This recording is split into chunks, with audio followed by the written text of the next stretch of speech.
Assalamualaikum. In this video, I'll show you how to install TensorFlow in Windows 11 machine. So let's start. So for this video, you prerequisite. So you have the Python installed on your machine. If you don't have installed the Python in your machine, I'll drop the link in the description of this video of how to install the Python on Windows 11 machine. So to install the TensorFlow, you have to write the command pip install TensorFlow and enter. It will take a little time according to your internet speed and install. I'm pausing video here till it's downloading and installing.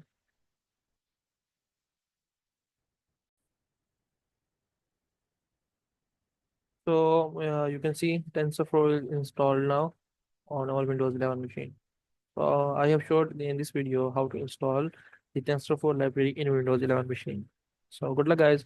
I'll create the demo video or example video in upcoming videos for one of my personal projects. You can watch the demo video in the same playlist. Good luck.